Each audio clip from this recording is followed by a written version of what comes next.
Welcome to round 2 of the HSBC Asia Pacific Business Case Competition 2016. My name is Diana and I'll be your moderator for this morning. So we have 2 teams that will be competing today. We have the University of Wellington and also the University of Hawaii. And we're honored to have 3 distinguished judges to be on our panel today. So we have Mr. Abhinav Singha. He's the Director and Equity Derivative Sales of Asia Pacific, HSBC. We have Miss Amy K.Y. Kam. She's the Head of Premier Hong Kong, HSBC. And we also have Mr. Eric Chan, the Head of Products and Services, Hutchinson Global Communications. Sorry for that mishap. As you have competed yesterday, I'm sure you know of the rules. You have 20 minutes to present, and at the 17-minute and 19-minute mark, I'll be raising up placards to remind you of the time. After the 20 minutes are over, you will have 15 minutes of a Q&A session between the judges and the team.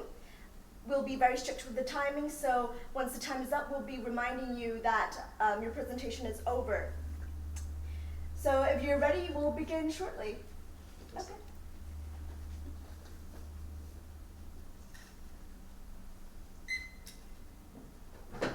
Volkswagen has been an absolute pioneer in both quality and innovative vehicle technology. However, you face some serious issues following the scandal from Dieselgate. It is crucial that Volkswagen acts immediately, countering both internal problems and external issues in order to mitigate the issues. So we're here today to understand exactly what were the causes of the Dieselgate scandal, how we can reform internal processes and adapt for the future so that the same thing does not happen again, and so that Volkswagen can be a more productive company. Just a brief overview of the journey we'll be taking you on today. Firstly, we'll talk you through the environment and where Volkswagen operates within that environment. Then leading on from that, some of the challenges and opportunities that presents, then moving to our strategy, which will be to reform internal management processes and look externally to dealing with both the customers who have felt that their trust has been betrayed and regulatory agencies, specifically the United States Environmental Protection Agency. Then we'll be walking you through exactly how that's going to work in practice and the outcomes that means for Volkswagen. So to understand Volkswagen's position, we first need to understand the market. That market is one in which the world still prefers motor vehicles as a form of transport. And particularly in developing markets, we're seeing them become increasingly signs of status, and the quality that Volkswagen provides is something that is in demand. Furthermore, we're seeing that the electric car market is one that is developing at the moment and something definitely to look into for the future of expansion. On the flip side of that, the car industry is highly competitive, with competitors such as Toyota always quick to take up the bat and to move into new industries. Secondly, it's also a highly regulated industry, as we can see from the Dieselgate scandal. Finally to that, there are particularly high investment costs of moving into developing new types of vehicles and new markets within the vehicle market itself. So Volkswagen has been historically famed for its quality approach, for being a company that innovates both on technology but also providing luxury. It's augmented that position by purchasing several luxury brands of the likes of Ducati, Audi and Bentley, all well regarded. So on the flip side of that, there are some serious challenges which need to be mitigated immediately. Those challenges include a management structure which is finding it difficult to deal with the issues which are arising. More accountability is needed there if Volkswagen is to move successfully into the future and to grow as a successful company. Next on to that, the public relations scandal has lost a lot of consumer trust, which Volkswagen has spent years building up over the past, which is something which will need to be addressed. Further to that, the need to buy back faulty vehicles has presented some especially high costs for your company. Additionally, the impending lawsuits are an issue which Volkswagen will have to keep an eye on moving into the future. All of these challenges have had some significant hard costs for Volkswagen, resulting in a decrease in the share price of approximately 44% over the past year, a significant setback for the company. So, to transform the company looking to the future, we have to examine the key shareholders and stakeholders within it. First, and importantly, are staff and management. They want a workplace where, firstly, employment is protected, so they care about the growth of the company, but they also want processes where their needs can be understood and they can efficiently report that to a management that listens to them. Secondly, there's customers who have been particularly burnt in the fallout of the Dieselgate scandal. We want these people to feel safe in the quality assurance that Volkswagen has historically represented, and we want them to feel like they are being fairly treated for what was a very unfortunate scandal. So let's look to your shareholders. Ultimately, what the shareholders want is a company they can trust to be a stable, successful company looking into the future and delivering the returns that they deserve. Secondly, onto that, let's look to the regulators. What those regulators ultimately want is compliance and additionally responsible mitigation once a scandal such as Dieselgate has occurred. So how do we cater to all of these vital groups?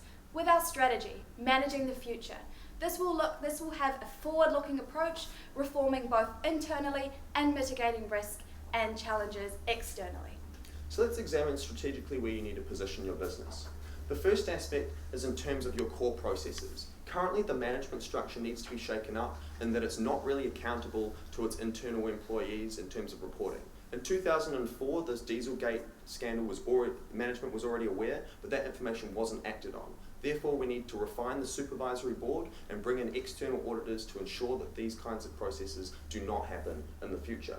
Secondly, externally, we're looking to the United States in affected areas, and we propose a buyback and swap scheme where people could swap their diesel cars for new potential luxury cars sold at cost on arrival with a small difference. More of that will be in implementation, but we definitely need to send a very strong message about how we're going to be mitigating the response of the United States fallout. Furthermore, in terms of a time area, as we mentioned, electric cars and other autonomous vehicles are areas to look to in the future, but they're not a priority right now. That said, if we are going to be settling lawsuits such as the EPA one, we're definitely going to be negotiating for that to be in the form of building electric infrastructure in the United States. So let's look a little bit more in detail about our strategy, managing the future. Let's start with the internal processes. So firstly, we're going to look to employing an external auditor, despite the fact that Volkswagen has shown reluctance to getting an external auditor on board in the past. We see this as a vital step to both improving accountability within Volkswagen and showing that Volkswagen is committed to accountability to external people looking at the business. So what that will involve is having fear-free reporting. So currently those engineers who might notice that a problem is occurring and that those targets can't be met properly doesn't feel comfortable reporting that directly to the board. So this will give them an external person to go to air those concerns to, and then that external auditor will be able to communicate that directly to the board in a position of authority. We think this is going to make quite a difference in those internal reporting processes. This will also bring in that outside independent perspective and allow a different perspective on the board when those important decisions are being approved. Particularly the board we're quite interested in today is the Supervisory Board, because they are supposed to be the checks and balances on the company, and it appears that structure failed in Dieselgate. We want to expand the numbers of members on that board to have independent outsiders who can come onto the board and share their expertise, people who are potentially highly redeemed in environmental circles, for example, to send a strong PR message and to have adequate checks and balances over the company. That will be the board that the independent auditors will be reporting to. So externally, you need to address your customers who have felt betrayed by the brand of Volkswagen. So how do we do that? You need to send a strong statement to those customers with the buyback system. The way this will work is those customers who have received one of those vehicles which has given off more emissions than they immediately thought will be able to trade in that vehicle and to receive a new upgrade vehicle such as an Audi at landing cost.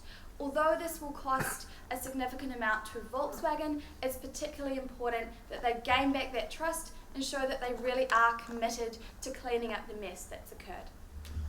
In terms of the United States litigation, the Environmental Protection Agency lawsuit is a serious concern, something that's going to cost a lot of money.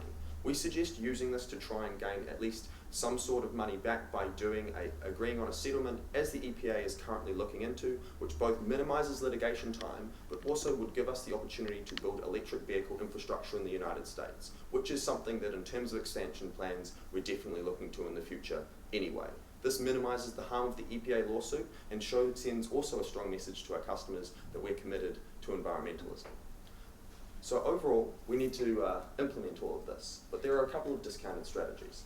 So before arriving at our strategy, managing the future, we did consider a few alternatives. Firstly, we considered selling those vehicles with the emission problems to countries with lower regulations. However, ultimately, we decided that the PR fallout from this would be particularly harmful to Volkswagen, especially when it's already vulnerable in this sense, and additionally, it would be quite challenging to sell those vehicles at retail cost. Secondly, we considered liquidating the company and exiting the market. However, this would cause a mass loss of employment, which is something Volkswagen has been committed to over its history. Additionally, this could also result in an influx of further lawsuits from disgruntled shareholders. Finally, we looked at the autonomous car market. Ultimately, we think that you have to refine your internal processes before, because especially in cases where human life may be at risk in the future, you can't afford to be expanding into areas too fast before you've mitigated the effects of potential scandals. Therefore, the question becomes, how are we going to implement that strategy?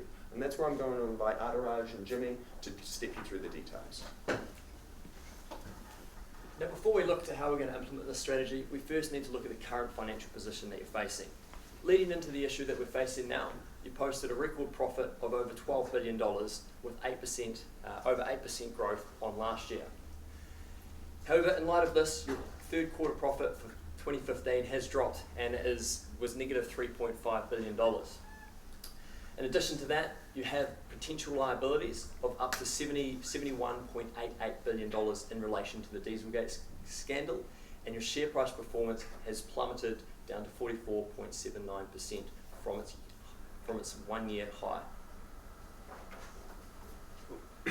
So the first thing we intend on doing is to fix the structure. So how do we go about this? Well, the current structure revolves around a 50-50 split. 50% of the people on the Supervisory Board are people from the union or people who all their main concern is with the employment sector. Secondarily, the other 50% revolves around the families and the key shareholders of this business. So what we propose is bringing in an external person. This person could be someone who's well known and is, say, an environmentalist, renowned for his car knowledge, all that sort of thing, marketing strategies. And what this person's role will be is to divide up the supervisory into three key sections.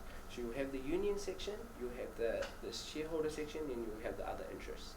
So what this does is it effectively balances the supervisory board.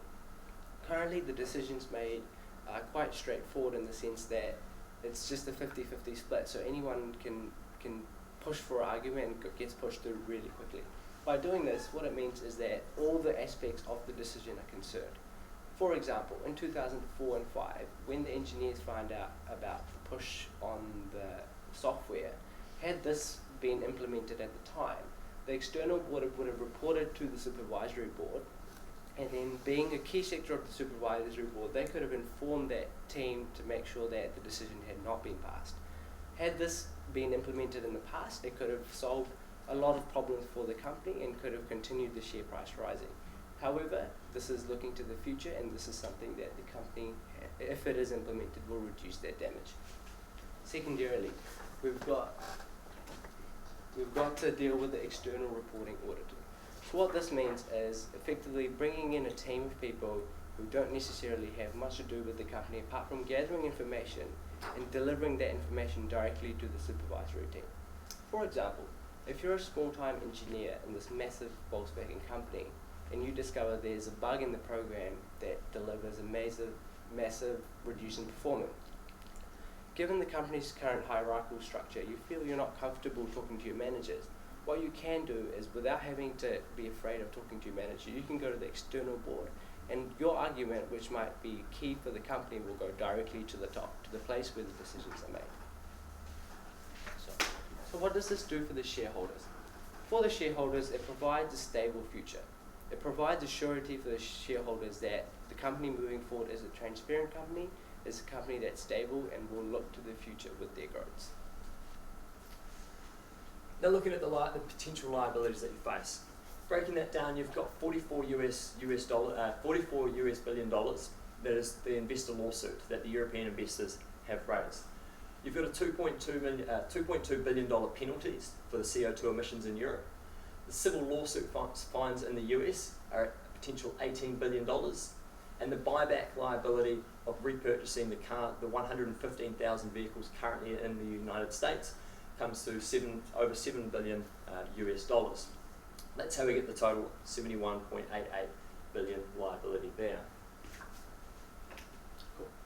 So that was the internal element of it. How do we get the external element? So we propose a car swap system. So what this means is currently there's no obligation for Volkswagen to have to buy out those cars. But looking to the future, there might be a cost where we'll have to buy out all of those cars completely. So what we propose is taking initiative and proposing a system where, for example, if a person bought a $40,000 Volkswagen, they can upgrade to a $100,000 Audi with just paying the small marginal difference, getting a discount on that car. This means not only are they now having a car that meets emission standards, but we're also collecting the Volkswagen car that they were purchased before. This not only reduces the damage that we've already caused, but it also ensures that we're sending the right message to the customers, to the consumers, and to our shareholders. In terms of the EPA settlement, currently there's ongoing negotiations around this, and we plan on taking a step forward and talking to the EPA and finding the best solution to this issue. What we propose is moving electric vehicle manufacturing production into the States. This is going to offer jobs and reduce the emissions that we as Volkswagen as a company have in the States. This is a really good offer for the EPA, and if they were to take it, it means a step forward for us and for EPA in the future. However, there is a risk that they do not go for this, in which situation we'll just have to deal with the damage control of that and make sure that we're doing our best as a company to send the right message. Other risks associated with that strategy are customers not buying out these cars. Currently, there's no regulation for us to have to buy out these customers for us, so we're taking a step forward. However, there is a risk that they do not do so. Now the EPA system and the car swap system do two things. The buyback, by initiating the buyback, we reduce the cost of having to repurchase the cars by offering them later models, newer models, at the landed cost of those models. What we can then do is we can then change the engines, refurbish those cars, and put them on the market, back on the market in a state that meets the requirements, potentially looking at converting them to petrol engines. Secondly, the US lawsuit of $8 billion. The environmental agency that is looking to press this lawsuit does not want to go to court, and they would be happy to take on the EPA system. What this means is that instead of paying $18 billion in fine, you can pay a fraction of that in capital expenditure. You can build up your own infrastructure in the US by developing manufacturing and charging plants for electric vehicles there, giving value to the customer, giving value to the company, as opposed to just paying them fines. Cool. So what does this look like on an implementation timeline? In terms of talking to the EPA, we intend on doing that straight away. So opening up negotiations, putting our best foot forward, and informing these officials on what we intend to do. Hopefully they agree to it, and we can take the best way forward for the company. In terms of the structure, now this is a key issue identified, and the structure needs to be changed very quickly to ensure that the shareholders are happy and we can get that share price going back up. In terms of external reporting, now this is something that needs to be done very carefully, as we need to find and look for people who have the best interest for us moving forward. In terms of the shareholders, they really need to see that transparency. They really need to see that the value we deliver as a company, they can continue to get in the future. The car swap system, we will initiate the regulation around that in the next month to a year, moving to 2 years with cars getting swapped out. And finally, the EPA settlement, we intend to get that moving and hopefully cleared up within a year. So what's the end state of this? Financially, the shareholders are going to have very little merit to press their case if we can get the share price up there. By implementing these initiatives, you're going to take the $71 billion of liability and take that to only as little as $12 billion, taking out this lawsuit. In addition to that, $9 billion is going to go into capital expenditure, which is going to add value to the company. Obviously, this is going to get the share price up and reduce the risk of the litigation with shareholders. So, where does this leave us? This leaves us with needing to manage the future. Currently, we can see that you have a strong history in the industry and a reputation for good quality product and innovative technology. However, all of the issues you currently face are particularly serious and need to be mitigated immediately. The strategy we've devised addresses these issues both internally and externally. Now is not the end for Volkswagen.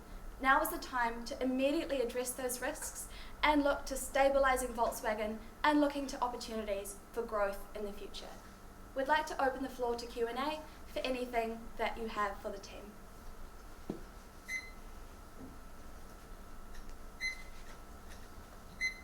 Well, thanks for the presentation. Well, I appreciate your proposal to mitigate the risks involved for this Dieselgate decisions. I'm not hearing enough about your analysis of the real problem of Volkswagen, and what lessons could you learn from this incident, and what do you think about the response they have in terms of really responding to the crisis in actions? So Can you give us some evaluation? absolutely. So essentially, the issues with Volkswagen are potentially with the managerial structure, and that's something we've addressed in our strategy with the reporting system and the external figure there to report on the board. We decided that overall, a strategy which totally reformed the board structure and got rid of employees would not go down with the board, would not go down well at all with the board, and would also create too much instability. So this was a way to bring in that outside perspective while causing the least upset and the least disruption possible. So that's really a good compromise strategy looking into the future. As opposed to the way Volkswagen has handled the situation, this is a way with the buyback and with the external auditor to show, yes, we are sorry, but we're also genuinely doing things to mitigate that risk and to make up for it, which hasn't been done in the past, and that's something which our strategy will bring. What do you think the diversity of the supervisory board would help in this situation? So currently it's just ruled by family members and employees whose key priorities are pretty much solely employment and profit. And the long-term well-being of the organisation is currently being left out, as are areas of expertise. Furthermore, we're noticing that the Supervisory Board often has strong connections to management, which is why we're advocating for independent people, because otherwise they cannot effectively act as a check and balance when they are from the same family as management and also working in the same teams as management. That supervisory falls apart, which is why we wanted to get external parties. That said, internal people should be represented in that Supervisory Board, which is why we added people rather than kicking people off, and which is also why we ensured that those existing parties are still represented in that structure. Further to that, the gender imbalance and the nationality imbalance on the board, we did identify that as an issue. However, changing that would involve pulling people out of the board, firing them, saying, I'm sorry, you can't be on the board anymore. We just decided that was too much of a sacrifice to make, would cause too much instability. Absolutely, if the board was looking to hire new people, we'd look to make that more diverse in the future. However, obliterating that board currently was not the correct strategy for Volkswagen. Especially in a time of crisis. Okay, first of all, thank you for your presentation. I have a couple questions. Maybe start with the first one. In your presentation, you mentioned about a lot of external help. You're going to hire an external auditors, and you're going to hire an external person sitting in the board, whose responsibility is to managing the different 3 teams of people. But I didn't hear anything about the control perspective in terms of the company management. What kind of control needs to be enhanced in order to prevent what's happening, will happen in the future? Well, currently the way that it works is that management passes on a decision to the supervisory board, and the supervisory board effectively takes that decision and describes it without doing proper research and analysis of what that decision implications are. So with this proposal, what it means that not only are decisions getting passed up through management, those decisions are actively being reviewed through the external auditors and passing into the supervisors. So effectively, say, for example, if someone is a supervisor, they get two inputs, not the sole input of the management, but also the input of the implications of that decision. Furthermore, we're still retaining some of our internal auditing team as well, and that information would still be going to the management board. And that gives the supervisory board two inputs, both the external input and the internal input, which they can compare against one another. And we think that's a really important control shift, which allows them to compare, is their internal organisation accurately able to regulate itself, or is the external audit showing things that aren't being captured by the internal organisation, which would indicate significant problems and potentially a need for a change in management.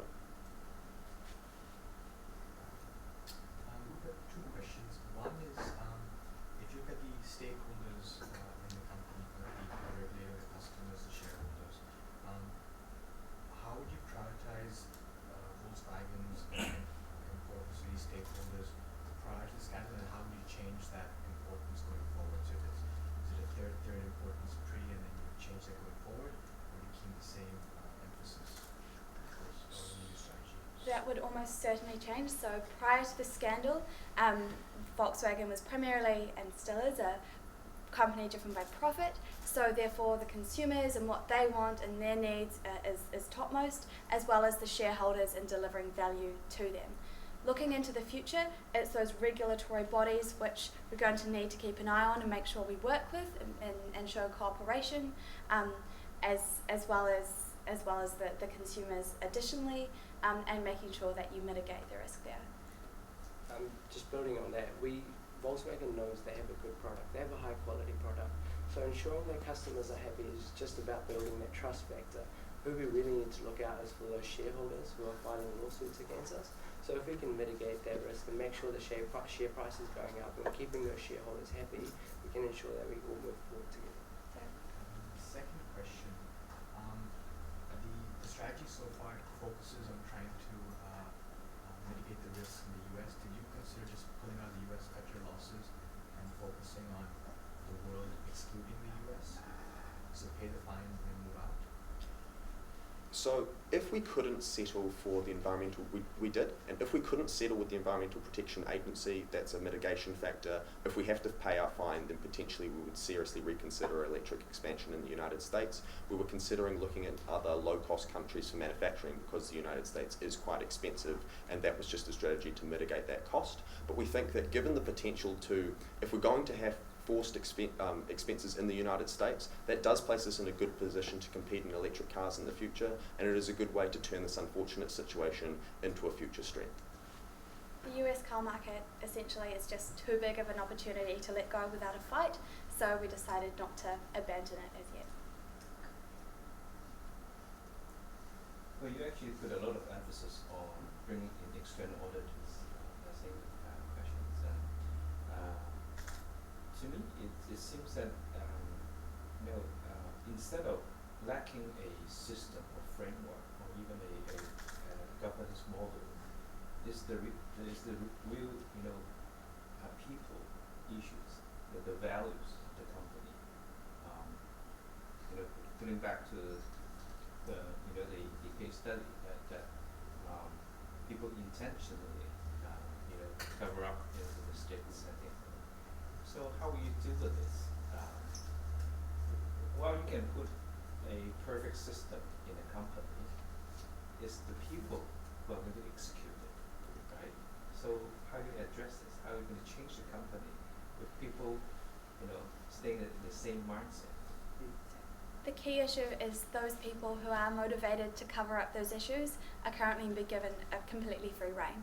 So that means they don't have that voice in the room or that person who is an independent, who doesn't have a shareholding stake in the company to pull them up on essentially what's happening. So by putting the auditor in that position, that allows them to do that and to be able to check those people. Further to that, from the lower levels, we can see that the engineers and people who are working on the project did have concerns about, the profit goals and the way that they actually couldn't be realistically implemented. But they didn't feel that due to the authoritarian top-down structure, they could go and report to the board or have the board act at all on their concerns. So by allowing them to have this independent auditor, which they can go to, air their concerns to, and explain that maybe their strategy isn't going to work, that will allow the auditor to directly convey that in a position of authority to the board itself, which will hold a lot of weight. While the board is driven by profit and sometimes did want to cover these things up, if it's very clearly put to them that something isn't going to work and that those targets just realistically aren't going to be met and there's a high chance that it will be uncovered, the board will be very interested in listening to that. Furthermore, in terms of cultural change within Volkswagen, given the current structure, that's going to initially at least be driven at the top. And we want structures that ensure that the people who are defining the culture for the company are being kept in balance. Because at the moment, even if workers do want to change, even if they want more of a say, even if we want a different mindset, that comes down from the top, and therefore we do need to reform the processes to ensure that that happens. Whose responsibility do you think, the cultural change is? Is it the executive board or is it the supervisory board? It's the management board's responsibility as it falls down with the internal company. However, given the current structure, the supervising board is overlay responsible of the company as a whole, so it does kind of fall up that order. Currently, the situation was that the management team set very high goals and targets for these sales, which the engineers had no way of meeting because the technology wasn't out there. So they developed the software which effectively bypassed the system. So by ensuring that these decisions that are out there and can't be met aren't being made, it releases some of that pressure put on the engineers, which allows them to make the right decisions and to report any regulations or breakages of rule that do happen. So yeah, Volkswagen is ultimately about quality and it's unapologetic about that. So we do want the management to be setting high targets, but we need to have some counter to that in the form of the supervisory board in terms of ensuring that those targets are reasonable. And the balance between the two is important. It's less of one or the other, but the collaboration of the both. So in terms of the financial viability for the companies, because they have to pay a lot of fine, they have to buy back or swap the car with very low cost. And so what is the possibility that you think they will survive at all? Or how many years would it take to go back to what they should be? Because in the numbers that you have shown, I don't see a very clear comparison about the summation of all the fines and the cost of swapping. What is the impact to the total P&L of the companies? Well, given the 2014 profit of $12.6 million, $12.6 billion, sorry. The cost that we priced the total litigation at with these initiatives in place, with the swapping the cars, and by getting on board with the EPA system to invest in the United States, that would essentially put the company at break even. However, considering that the negative public perception that's gone along with this and the profit decreasing in the Q3 of 2015, this is more likely going to be around 3 years before Volkswagen is back in the green and posting good numbers, taking this into consideration. So 3 years was the time frame for that. And to answer that more directly, yes, this company will survive.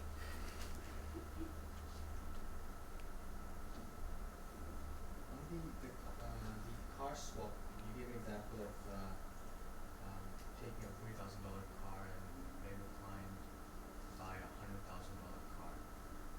And you said, and before that there was a comment on letting the client buy a customer buying a more expensive car with a little bit on top. Can you elaborate on that and where that fit into the numbers?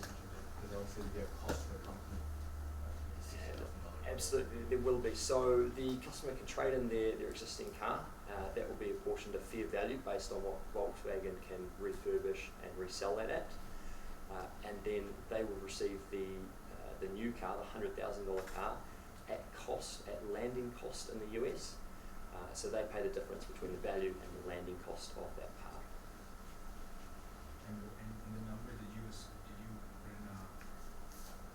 estimate of what percent of customers would actually take up the offer, paying up the difference? Or what is the difference between the landed costs and the value of the monies that they have effectively when they go out? So that we didn't look at the difference between what the value of their current car was and the cost, because that was, should they take up the offer, that's not going to be material for Volkswagen. That's going to come down to a customer decision. If the cost minus the value of their car is too high, then they'll likely get a lower or a more similar model to what they currently have. So it doesn't affect the numbers in the end. The end numbers, so the number of customers, provided that the 115,000 cars were all traded in, and the cost was 10 to 20,000 to refurbish that, get that back on the market. It was 1.15 to 2.3 billion dollars for that, which was substantially less than the 7.36 billion that would have been a buyback. So yeah, and building on from that, the fact that the customers currently, there's no reason for us to Sorry to buy be that. short, but time is up. And now we'll be taking a 5-minute break and resuming the second presentation soon. Thank you. Thank